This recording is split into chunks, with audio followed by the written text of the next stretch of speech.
Pelajaran yang kita akan pelajari pagi ini adalah keutuhan Tuhan. Nah, mengapa saya beri judul keutuhan Tuhan? Tentu ada alasannya dan saya yakin nanti saudara akan memahami mengapa saya memberi judul keutuhan Tuhan. Tapi sebelum kita lihat beberapa ayat, ada sebuah pertanyaan yang saya mau ajukan kepada saudara. Pertanyaannya adalah ini. Pernahkah saudara berpikir dan menyadari bahwa mengapa agama Kristen yang dianut oleh seseorang tidak menjamin kualitas hidupnya? Coba renungin dulu. George Barna di Amerika pernah mengadakan sebuah survei. Dan survei ini survei nasional di Amerika. Dan dari survei ini ingin diketahui berapa banyak sih sebenarnya perbedaan antara kualitas hidup antara orang yang pergi ke gereja hari Minggu dengan yang tidak percaya Tuhan. Ini di Amerika, jadi terhiburnya ini di Amerika, sementara kita di Indonesia. Tapi minimal akan menjadi sebuah cerminan buat kita untuk bercermin. Dan ternyata dari survei ini akhirnya ditemukan bahwa ternyata hanya sedikit sekali perbedaan kualitas hidup antara orang yang pergi ke gereja hari Minggu dengan yang tidak percaya Tuhan. Nah, mungkin saudara berkata bahwa itu di Amerika. Tapi kalau kita mau jujur, sebenarnya nggak beda jauh. Beda-beda tipis dengan yang di Indonesia. Karena ternyata kalau kita telusuri kehidupan orang demi orang dalam keseharian, sungguh rasanya miris. Kenapa saya katakan rasanya miris? Karena agama kita ternyata tidak menjamin kita mengalami kemaksimalan dalam kehidupan. Nah, itu sebabnya ketika saya merenungkan hal ini, mengapa agama Kristen yang dianut oleh seseorang tidak menjamin kualitas hidupnya. Dan setelah saya merenungkan hal ini, saya diingatkan ayat ini, saudara. Di dalam Injil Yohanes pasal 17 ayatnya yang ketiga, firman Tuhan berkata bahwa inilah hidup yang kekal itu, yaitu bahwa mereka mengenal Engkau. Sampai di sini aja dulu. Mengapa ayat ini menarik saya? Karena ternyata ini adalah definisi hidup kekal menurut Yesus. Sementara definisi hidup kekal menurut banyak orang Kristen, hidup kekal itu identik dengan surga.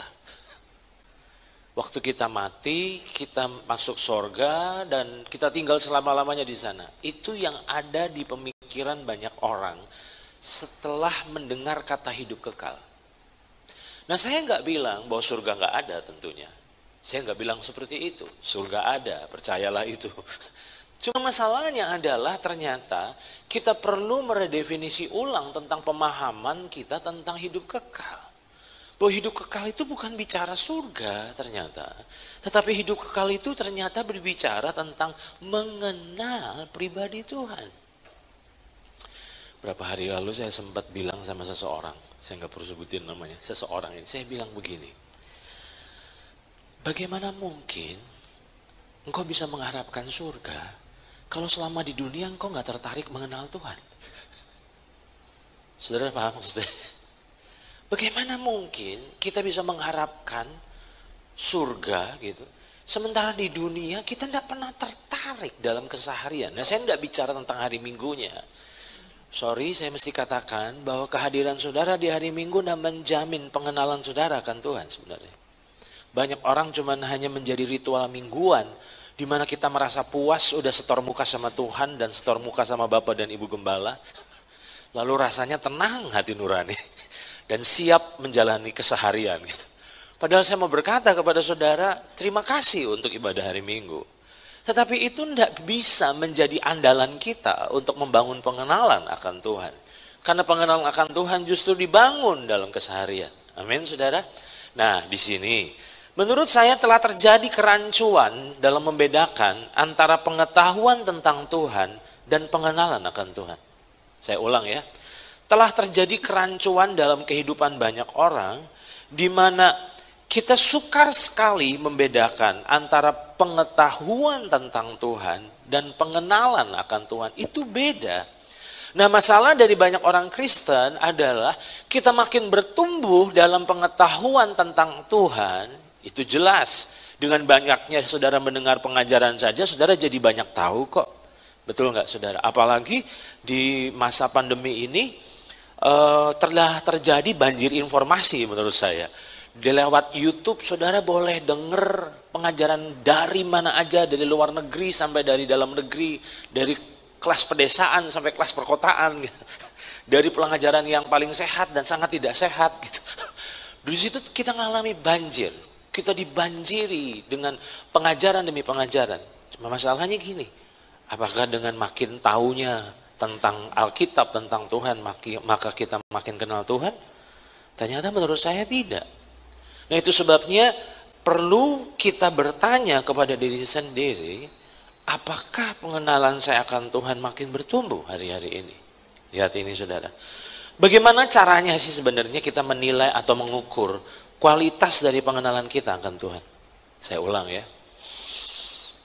Pertanyaannya gini, gimana ya caranya kita ngukur diri? Kira-kira sebenarnya seberapa sih kualitas dari pengenalan kita akan Tuhan? Tolong ini jangan diukur lewat kehadiran kita hari Minggu. Itu nggak bisa jadi ukuran menurut saya.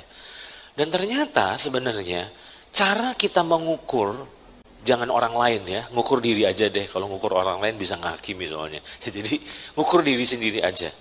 Bagaimana caranya kita menilai atau mengukur kualitas dari pengenalan kita akan Tuhan? Nah menurut saya ini, coba lihat ini saudara. Saudara nyadar nggak? Sesungguhnya reaksi kita atas suatu masalah membuka mata kita untuk menyadari kualitas dari pengenalan kita akan Tuhan. Ayo coba renungin dulu ya. Sesungguhnya reaksi kita atas suatu masalah ini sebenarnya membuka mata kita untuk apa sih? Untuk menyadari kualitas dari pengenalan kita akan Tuhan. Coba saudara nangkap ini, saya jelasin ya. Waktu belum ada masalah, kita ngerasa kita kenal Tuhan banget kok. Sampai masalah datang. Sampai virus COVID merajalela, membabi buta. Dari situ, reaksi kita saat melewati masalah sebenarnya membuka mata kita tentang kualitas dari pengenalan kita. Saudara nangkap ini? Masalah tidak sedang membuka mata Tuhan. Karena tanpa masalah Tuhan tahu kualitas kita kok. Cuman lewat masalah kita jadi nyadar. Ya ampun, saya takut ternyata. Ternyata saya khawatir ternyata. Kita ini jadi nyadar tentang kualitas dari pengenalan kita akan Tuhan. Saudara setuju dengan sini? Oke, nah sekarang saya merasa bahwa banyak orang merasa pede bahwa mereka tuh udah kenal Tuhan. Nah, coba saudara lihat ini. Masih ingat ayat terkenal ini dalam Injil Matius pasal 7 ayat 22 sampai 23? Jika kita melihat di dalam Injil Matius pasal 7 ayat 22 sampai 23, ini ayat yang terkenal sekali. Ternyata saudara, dari ayat-ayat ini kita bisa belajar sesuatu yang sangat penting menurut saya. Firman Tuhan katakan pada hari terakhir, yang gak enak ini adalah kata berikutnya. Banyak orang, aduh ini gak enak nih. Gak enak banget ini. Banyak orang. Jadi hati-hati, jangan sampai saudara masuk kategori ini.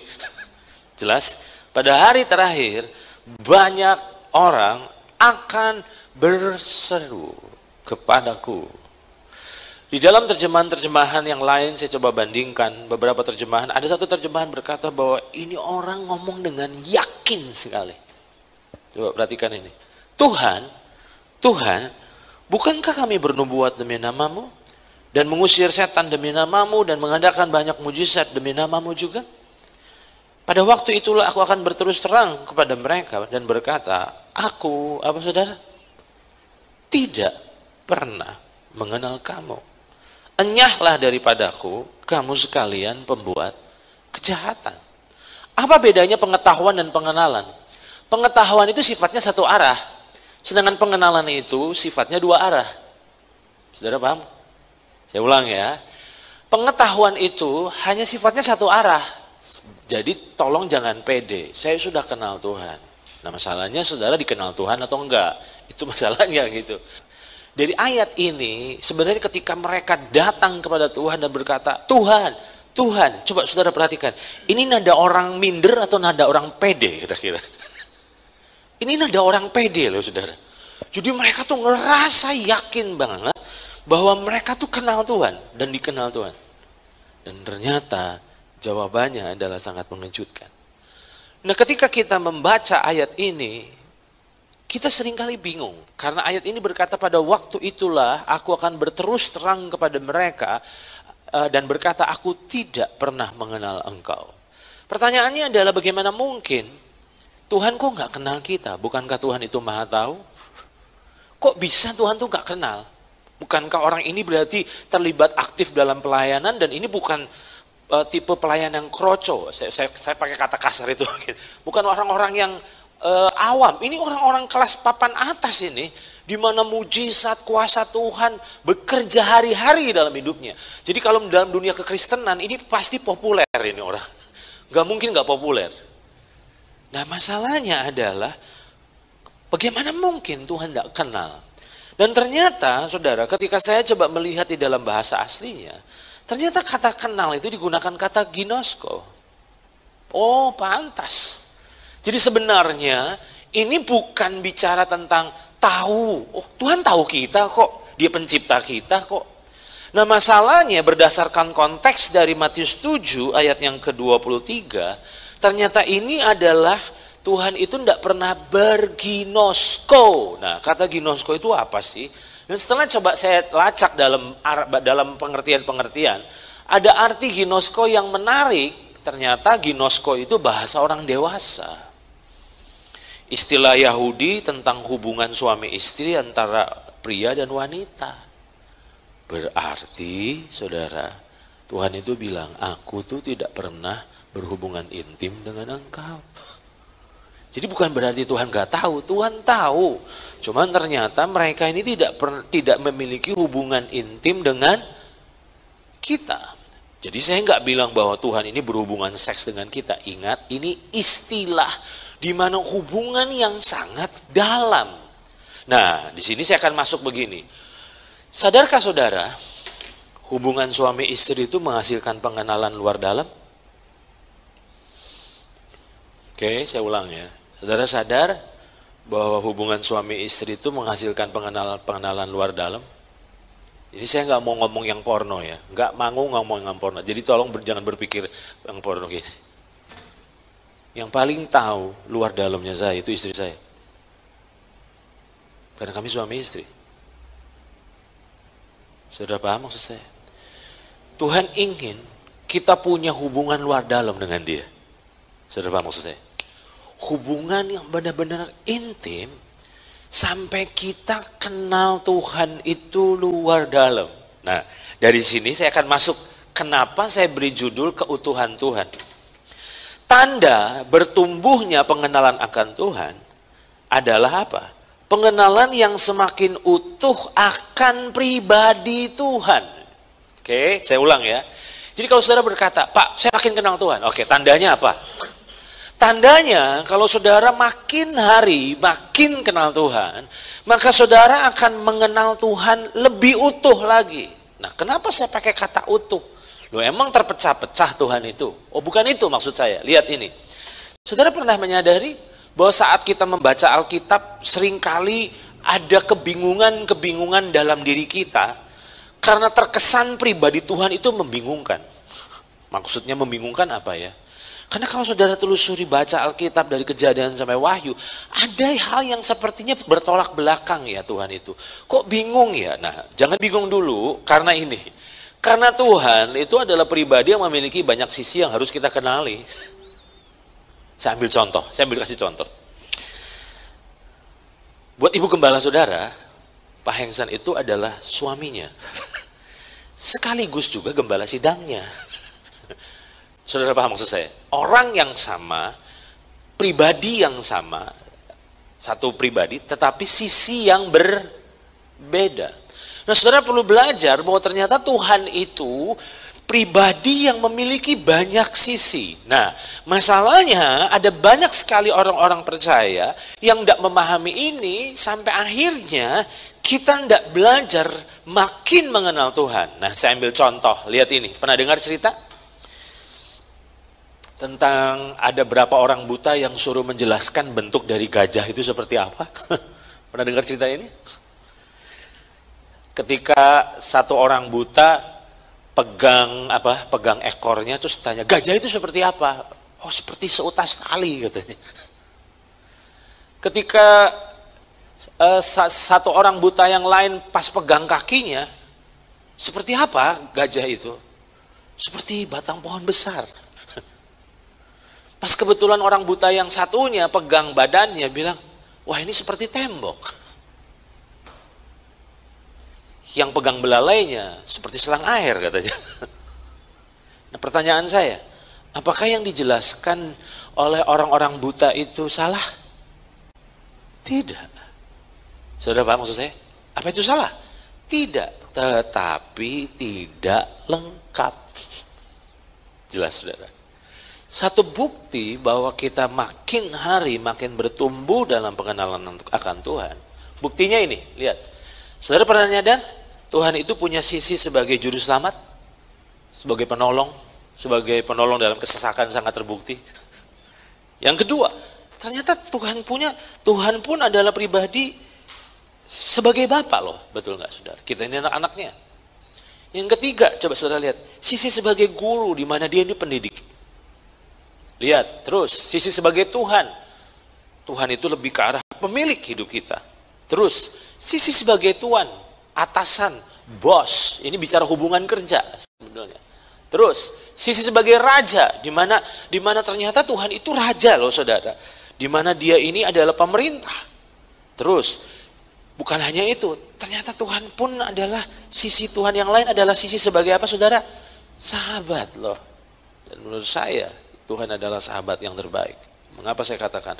Tolong jangan banggain sahabat yang saudara punya. Kenapa saya katakan? Kalau ada satu pribadi yang paling setia dalam hidup kita, menurut saya adalah Roh Kudus. Mengapa? Dia paling tahu jeleknya kita. Tapi dia tidak pernah ninggalkan hidup kita sedetik pun juga. Itu bukti bahwa dia adalah sahabat yang luar biasa. Nah, apakah sisi Tuhan itu hanya sebagai sahabat saja? Ternyata tidak. Dia pun sebagai apa saudara? Kekasih. Terus sisi yang lain, sisi sebagai gembala. Nah, saudara bisa temukan sisi-sisi yang lain loh. Jadi, saudara pernah nyadari maksud saya tadi bahwa waktu kita baca Alkitab seringkali kita bingung. Satu sisi dia ini raja, tapi dia juga Bapa, tapi dia juga Tuan. Nah, disinilah betapa pentingnya kita belajar mengenal Tuhan secara utuh. Katakan utuh. Sekali lagi katakan utuh. Nah, mengapa ini penting? Nah, coba lihat ini saudara. Titik keberangkatan setiap orang dapat berbeda-beda menurut saya. Karena apa? Karena ini ditentukan oleh perjumpaan pada sisi yang berbeda. Tetapi semuanya harus bertumbuh menuju arah yang sama, yaitu keutuhan. Saya ambil contoh. Saudara mengenal Tuhan pertama-tama ternyata dia sebagai tabib. Kenapa? Saudara lagi sakit keras, dokter vonis sudah nggak ada harapan. Saudara mengalami perjumpaan Tuhan sebagai penyembuh. Oke, it's okay. Tapi ada yang berjumpa dengan Tuhan pertama kali sisi sebagai Bapa. Di mana kita mengenal Tuhan sebagai Bapa yang mengasihi kita. Ada sisi yang lain juga, contohnya sebagai juru selamat, kita lagi bangkrut. Terus akhirnya diinjili sama orang, dari situ kita terima Tuhan dan di situ kita belajar mengenal Tuhan sebagai juru selamat kita. Nah, menurut saya mungkin titik keberangkatan orang bisa beda-beda. It's okay. Cuma masalahnya jangan puas mojok di situ aja. Karena saudara harus mengenal Tuhan secara apa saudara? Utuh. Nah, kenapa ini penting saya suarakan? Lihat saudara. Banyak orang percaya menurut saya sedang mengalami stagnasi dalam pengenalan akan pribadi Tuhan. Karena sebenarnya pengenalan itu adalah hasil dari pengalaman. Setuju nggak saudara? Saya ambil contoh. Kenapa saya pilih gambar ini? Ini orang lagi treadmill. Kenapa saya pilih gambar orang treadmill? Kalau orang treadmill itu, saya ini tiap hari bisa treadmill ya saudara. Nah bayangin kalau orang treadmill itu 45 menit jalan di tempat loh. Itu kalau nggak treadmill, itu jangan-jangan sudah sampai Brebes ya. Saudara pernah merasakan bahwa banyak orang Kristen itu sama seperti berjalan di atas treadmill? Ngos-ngosan, udah keringetan, udah mungkin bisa 1 jam jalan di treadmill, tapi sebenarnya nggak kemana-mana. Nggak kemana-mana. Kita ngerasa udah jauh, tapi ternyata baru cuma jalan di tempat. Nah maafkan saya, menurut saya banyak dari orang Kristen hari-hari ini merasa bertumbuh, merasa ngalami kemajuan, padahal sebenarnya kita sedang jalan di tempat. Doa saya, saudara ini gak jalan di tempat. Tapi saudara sadar bahwa kita bisa seperti jalan di tempat secara rohani. Udah jalan 6 bulan, ini kita sudah masuk bulan ke-9 ya, betul? Sebentar lagi masuk ke bulan 10. Berarti sebenarnya kalau kita sungguh-sungguh benar jalan sama Tuhan, 10 bulan itu ngalami kemajuan yang luar biasa loh harusnya. Udah jauh nih harusnya nih, 10 bulan jalan bersama Tuhan. Tapi banyak orang Kristen jalan dengan Tuhan sebenarnya di atas treadmill. Dimana apa yang terjadi? Kita nggak ngalami kemajuan apa-apa. Perubahan karakter nggak ada. Otak makin besar karena makin banyak tahu. Tapi kasih nggak bertumbuh, karakter nggak bertumbuh. Nah di situ jangan-jangan sebenarnya kita berjalan di atas treadmill. Oke, dan saya berharap kita nggak berjalan di atas treadmill. Amin. Berjalan bersama dengan Tuhan, step by step ngalami kemajuan. Disitulah kita akan melihat kita ngalami pertumbuhan. Nah, saya ingin menyampaikan 2 poin penting menurut saya, bahwa ada 2 hal yang ingin saya soroti pagi ini. Yang pertama adalah, saudara pernah nyadar banyak orang percaya yang mengalami perjumpaan tapi tidak pernah berlanjut pada pengenalan? Saya ulang, ini agak berat kayaknya nih. Saudara pernah nyadar banyak orang percaya sebenarnya mengalami perjumpaan tapi tidak berlanjut pada pengenalan? Ambil contoh, ada orang-orang tertentu yang sebenarnya pernah mengalami lawatan dan jamahan Tuhan atau pertolongan Tuhan. Di situ mereka mengalami Tuhan. Tapi kalau saudara mengalami Tuhan, itu tidak membuat saudara dijamin berlanjut pada pengenalan. Saya ambil contoh, saya bisa berkenalan dengan beberapa di antara saudara hari ini. Saya berkenalan, saya perkenalkan nama saya, saudara perkenalkan nama saudara, lalu kita kenalan. Tapi apakah perkenalan itu berlanjut pada pengenalan, itu lain cerita loh. Apakah setelah ini kita bangun hubungan? Nah banyak orang percaya menurut saya pernah ngalami jamahan Tuhan, pernah ngalami mujizat Tuhan. Tapi sebenarnya mereka stuck di titik itu. Nah contohnya siapa? Saya nggak punya waktu untuk jelaskan ini panjang lebar. Tapi saya memberi PR untuk saudara belajar dari Salomo. Saudara pernah menyadari bahwa Salomo adalah contoh seorang yang mengalami perkenalan tapi tidak berlanjut pada pengenalan? Kita ini kagum sama Salomo. Tapi saudara pernah nyadar bahwa Salomo itu sebetulnya nggak mengenal Tuhan dengan dalam? Dia itu man of wisdom ya, saya setuju. Man of wisdom itu saya setuju. Tapi sebenarnya dia cuma hanya berhikmat.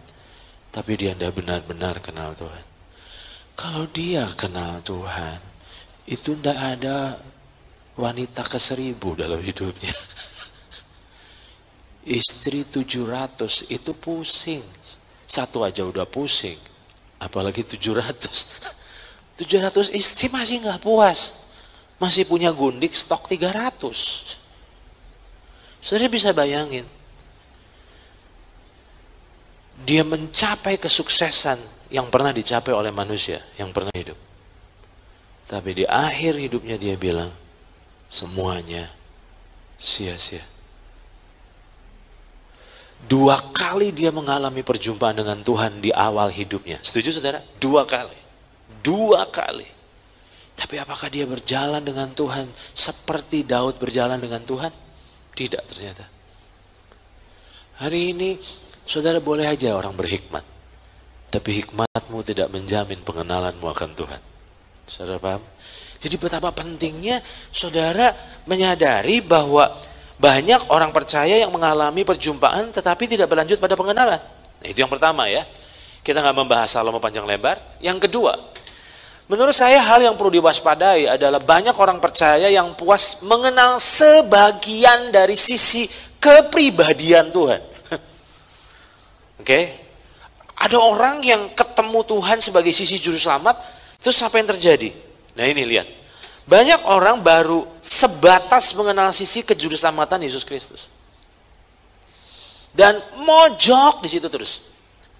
Ngalami kebaikan Tuhan, iya. Tapi apakah sungguh-sungguh rindu kenal Tuhan lebih lagi?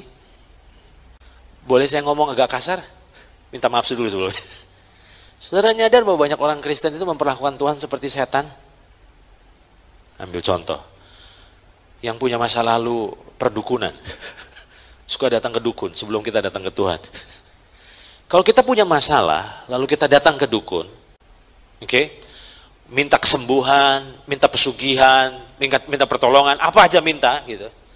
Saudara pernah nggak waktu datang ke dukun itu minta ditolong, terus saudara bilang gini sama Pak Dukun, Pak Dukun, tolong dong kasih tahu siapa nama setan yang nolong saya. Saya ingin kenalan. Tentu tidak. Saudara tidak peduli roh apa yang tolong saudara, nggak peduli itu. Yang penting sembuh, yang penting sugih, yang penting apa? Yang penting ketolong. Nggak ada tuh bilang aku pengen kenal dong, lebih dalam lagi makin hari. Nggak mungkin. Nah banyak orang akhirnya waktu ikut Tuhan bersikap seperti itu loh. Yang kita pikirkan cuma gimana ditolong, tapi kita nggak peduli sama siapa yang nolong kita. Itu tragis menurut saya. Kita sangat menginginkan sorga, tapi kita tidak ingin mengenal sang pemilik sorga. Itu menurut saya kecelakaan. Nah hari ini, jangan puas, saudara cuma hanya mengenal satu sisi dari Tuhan. Nah mengapa saya beri judul keutuhan Tuhan? Sekarang saudara mulai ngerti. Mengapa pengenalan akan Tuhan itu harus luar dalam? Luar dalam artinya begini, makin kenal, kita jadi makin kenal secara utuh. Nggak cuma hanya puas mengenal sisi, dia juru selamat. Saya setuju dia juru selamat, saudara. Tapi dia bukan cuma hanya juru selamat. Waktu saya dalam perjalanan Cirebon ke sini, saya jadi sadar. Diingetin satu kasus. Masih ingat tentang kasus Wasti? Apa yang membuat Wasti terjungkal dari posisinya sebagai ratu? Simple. Dia nggak bisa bedain kapan suaminya jadi raja, apa kapan suaminya jadi suami. Ahasveros itu ngadain pesta, masih ingat itu? Waktu dia ngadain pesta, apa yang terjadi? Dia memberi titah. Nanti saudara kalau nggak percaya, lihat Alkitab saudara. Oke, di Esther pasal 1 situ. Ahasveros itu memberi titah untuk Ratu Wasti itu datang untuk pakai mahkota dan dipertontonkan kecantikannya kepada tamu undangan. Begitu titah itu disampaikan, Wasti menolaknya. Masih ingat itu? Pertanyaan saya, kenapa dia nolak? Dia lupa yang lagi ngasih titah itu rajanya, bukan cuma suaminya. Kalau hubungan suami istri kan cincai-cincayan lah. Gitu. Aduh capek, aduh besok aja lah. Tapi dia lupa bahwa Ahasveros itu memang suaminya, tapi juga rajanya. Belajar sesuatu enggak saudara pagi ini? Kita ini cuma pandang Tuhan sebagai Bapak. Kalau Bapak itu gampangin. Tahu bedanya Bapak dan Tuhan? Saudara punya pembantu rumah? Pembantu yang bekerja di rumah? Coba saudara lihat bedanya sama anak. Saya masih ingat kalau beberapa kali saya minta anak saya Samuel untuk tolong saya. Ada waktunya kalau dia lagi nggak mood atau dia lagi sibuk atau apa, dia bilang, atau pas lagi main game contohnya, dia bilang, Sam tolongin dong. Aduh capek. Tapi waktu saya minta tolong sama pembantu saya, nggak pernah tuh saya dengar bilang, aduh capek Pak. Enggak tuh. Siapa? Langsung gitu. Nah, berapa banyak kita mengalami ketidakmaksimalan dalam kekristenan kita karena kita belum mengenal Tuhan secara apa saudara? Utuh. Jelas saudara? Nah, coba lihat ini. Apa yang saudara pelajari dari gambar ini? Sudahkah kita mengenal Yesus semakin utuh? Ini saya minta maaf dulu ya. Saudara pernah ngikutin hamba-hamba Tuhan yang mojok dikasih karunia? Sampai mereka dicap sebagai hyper grace gitu. Ada beberapa teman-teman saya yang mojok di situ. Passionnya dari minggu ke minggu khotbah tentang kasih karunia. Saya nggak bilang mereka sesat. Cuman saya mikir gini. Kok nggak membawa pengenalan yang utuh ya? Saudara pernah nyadari bahwa Yesus itu luar biasa baik? Baik. Lemah lembut? Iya. Tapi saudara pernah nyadari bahwa sisi Yesus yang pernah marah? Yesus itu bisa marah loh saudara. Bisa marah. Nah menurut saya melihat bahwa banyak orang-orang percaya hari-hari ini cuman hanya suka sisi dari Yesus yang lemah lembut, Yesus yang baik hati, Yesus yang pemurah. Tapi saudara tidak pernah belajar bahwa Yesus itu juga pernah menghardik Petrus dengan berkata, enyahlah engkau iblis, engkau satu batu sandungan bagiku. Dia pernah keras, sebetulnya. Nah hari-hari ini saya melihat bahwa mengapa berita yang saya sampaikan pagi ini penting, karena ternyata kita perlu dan harus mengenal Tuhan lebih utuh lagi. Lihat ini. Bagaimana dengan ini? Roma pasal 11 ayat yang ke-22. Roma pasal 11 ayat 22. Ini yang menyampaikan ini adalah Paulus, seorang rasul yang membawa berita kasih karunia loh. Coba saudara lihat ini. Sebab itu perhatikanlah apa saudara? Kemurahan Allah dan juga kekerasannya. Gak enak kan? Dengar kata kekerasannya. Yaitu kekerasan atas orang-orang yang telah jatuh, tetapi atas kamu kemurahannya, yaitu jika kamu tetap dalam kemurahannya, jika tidak kamu pun akan dipotongnya juga. Dalam terjemahan firman Allah yang hidup, perhatikanlah betapa Allah itu baik, memang baik benar, tetapi juga mana suaranya? Tetapi juga. Kalau nggak salah berapa minggu lalu Bapak Gembala Saudara bicaramu kurang ajar ya. Kalau saya lihat, saya sempat ngintip-ngintip di YouTube sedikit. Ibu Gembala Saudara bicara dari dia oleh dia untuk dia gitu ya. Bagi dia itu minggu lalu kalau salah. Setelah saya lihat beberapa terjemahan, sebenarnya kata keras itu lebih tepatnya menurut saya tegas. Sebenarnya. Karena konteks ayat ini Paulus lagi ngomong bahwa bangsa Israel itu tidak berbuah itu dipotong. Jadi tolong kamu pun yang harusnya nggak dihitung, nggak masuk hitungan, tapi dapat kemurahan, kamu juga jangan enak-enak. Itu sebetulnya konteks dari ayat-ayat ini. Nah dari situ sebetulnya saya nangkap gini, iya ya kita ini sebenarnya nggak mengenal Tuhan secara apa saudara? Utuh.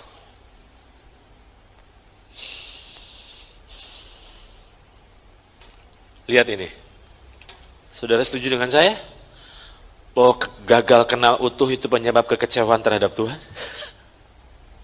Kita akan bilang gini, katanya Bapak, tapi kok hidup saya susah? Loh saudara nggak nyadar bahwa Tuhan itu bukan cuma Bapak yang memberikan apa yang kau butuhkan, tapi juga Dia adalah Bapak yang mendidik. Berapa hari lalu saya konseling dengan seseorang via telepon. Ini orang ini lagi direndahkan. Saya bilang sama dia, kalau Tuhan lagi ngerendahin kita, nggak ada yang bisa tolong dan angkat kita. Nggak ada tuh. Tapi kalau Tuhan itu sudah angkat kita, nggak ada yang bisa hentikan dan cegah kita. Mungkin saudara bilang, loh Tuhan mau ngerendahin? Iya dong, Dia merendahkan karena Dia sedang mempersiapkan kita dan sedang mendidik kita. Ambil contoh, Masih ingat tentang Yusuf? Waktu Yusuf sedang direndahkan, mana ada yang tolong dia? Gak ada. Masih ingat ketika dia dijual jadi budak, diseret dari Kanaan ke Mesir sebagai budak belian, itu pasti teriak-teriak doa sama Tuhan minta mujizat itu. Tapi pertanyaan saya, adakah pertolongan? Tidak ada. Tapi apakah berarti kalau nggak ditolong itu berarti Tuhan jahat?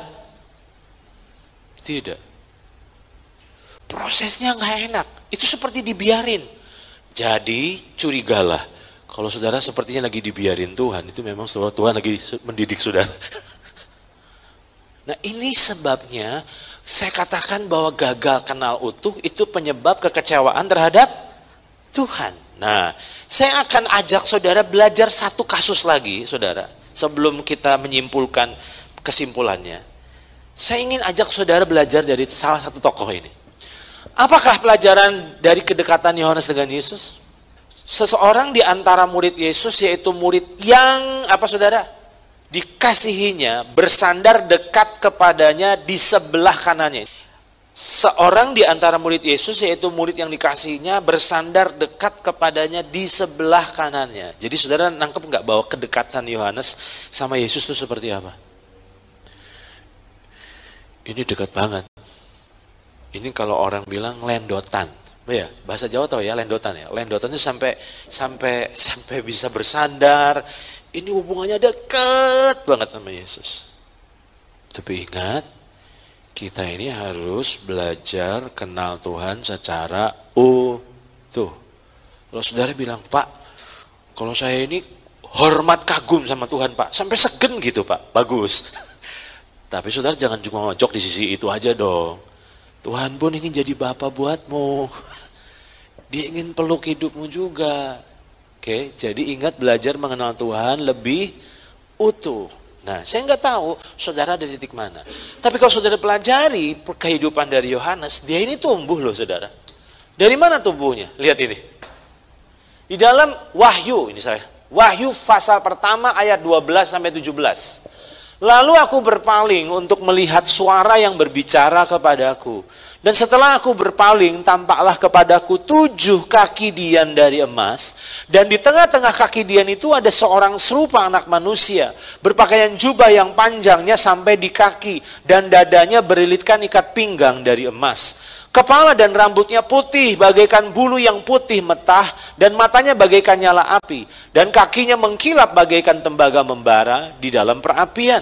Suaranya bagaikan desau air bah, dan di tangan kanannya ia memegang 7 bintang, dan dari mulutnya keluar sebilah pedang tajam bermata 2. Dan wajahnya bersinar-sinar bagaikan matahari yang terik. Saya mau tanya, ini siapa yang berjumpa dengan Yohanes waktu itu? Yesus. Yesus yang dulu dia lendotan. Tapi waktu dia jalan, dia mengenal sisi Yesus yang lain. Saudara paham maksud saya? Di situ dia lihat sisi Yesus. Nah, saya mau tanya di sini. Dia banding lendotan dah ini. Dia banding lendotan lagi. Mana Yesus? Mana? Aku mau lendotan. Enggak. Dari sisi itu dia sujud nyembah Tuhan. Lihat ini. Ketika aku melihat dia, tersungkurlah aku di depan kakinya, sama seperti orang mati. Tetapi ia meletakkan tangan kanannya di atasku, ya, lalu berkata, jangan takut, aku adalah yang awal dan yang akhir. Saudara belajar sesuatu dari kisah Yohanes ini? Kita nggak bisa cuman mojok di satu sisi yang selama ini bilang, aku cuma sukanya Tuhan itu sebagai Bapakku. Nggak bisa. Saudara harus bertumbuh mengenal Tuhan secara utuh. Kalau saudara tidak mengenal secara utuh, pasti saudara akan kecewa. Nah, sekarang, saudara setuju dengan saya bahwa setiap orang percaya memiliki kesempatan untuk terus bertumbuh dalam pengalaman dan pengenalan akan Tuhan? Kita ini punya kesempatan. Setiap kita punya kesempatan. Untuk apa? Mengenal Tuhan lebih lagi. Lebih utuh lagi. Lebih utuh lagi. Makanya saya bilang bahwa pengenalan Tuhan itu sama seperti puzzle. Potongan-potongan yang, oh dia ini Bapa, dia ini Tuhan, dia ini Tuhan, dia ini ternyata kekasih. Itu seperti pasal di mana akhirnya kita mengenal Tuhan secara utuh. Nah, sekarang saya akan masuk ke kesimpulannya. Coba lihat ini. Filipi pasalnya yang ketiga ayat 7 sampai ayat 8. Perhatikan ayat ini, Filipi pasal 3 ayat 7 sampai 8. Ini Paulus ya. Tetapi apa saudara? Dahulu merupakan keuntungan bagiku. Sekarang ada shifting, ada perubahan. Dulu, sekarang ada yang berubah. Perhatikan, tetapi apa yang dahulu merupakan keuntungan bagiku, sekarang kuanggap rugi karena Kristus. Loh, dulu untung, sekarang rugi. Nah, lihat ini saudara. Malahan segala sesuatu, nggak ada yang disisain. Segala sesuatu kuanggap rugi. Karena apa? Karena apa? Pengenalan akan Kristus Yesus, Tuhanku, lebih mulia daripada semuanya. Apa bukti kita makin kenal Tuhan? Lihat ini. Pengenalan akan Tuhan pasti dan harus mengubah kacamatamu dalam memandang kehidupan. Saya ulang. Kalau saudara makin kenal Tuhan, buktinya ada yang berubah dalam cara pandangmu. Dulu uang segalanya. Paham di sini? Ketika kenal Tuhan, ternyata Tuhan segalanya. Nah, aneh kalau orang Kristen ngerasa kenal Tuhan, tapi duit masih segalanya. Aneh menurut saya. Saudara berkata saudara makin kenal Tuhan, tapi tidak ada yang berubah dalam cara pandangmu, dalam kacamatamu, dalam memandang kehidupan. Menurut saya ada yang salah. Lihat ini, pengenalan akan Tuhan pasti mengubah prioritas seseorang. Saya ulang, pengenalan akan Tuhan pasti akan mengubah prioritas seseorang. Jadi kalau dulu itu uang segalanya, sekarang Tuhan yang segalanya dong. Betul nggak saudara? Kalau dulu uang itu segalanya, sekarang panggilan Tuhan lah segalanya harusnya. Nah, sedih rasanya melihat ada banyak orang yang merasa kenal Tuhan, tapi nggak ada yang berubah dalam kesehariannya. Ingat, pengenalan akan Tuhan bukan hanya mengubah kekekalanmu, tapi harusnya mengubah juga kekinianmu. Amin? Ini penting. Nah, saya akhiri dengan ini, saya minta pemain musik bisa tolong siap-siap. Saya tutup dengan ini. Semakin kita mengenal seseorang, maka kita semakin mengenal kelemahan-kelemahannya. Setuju?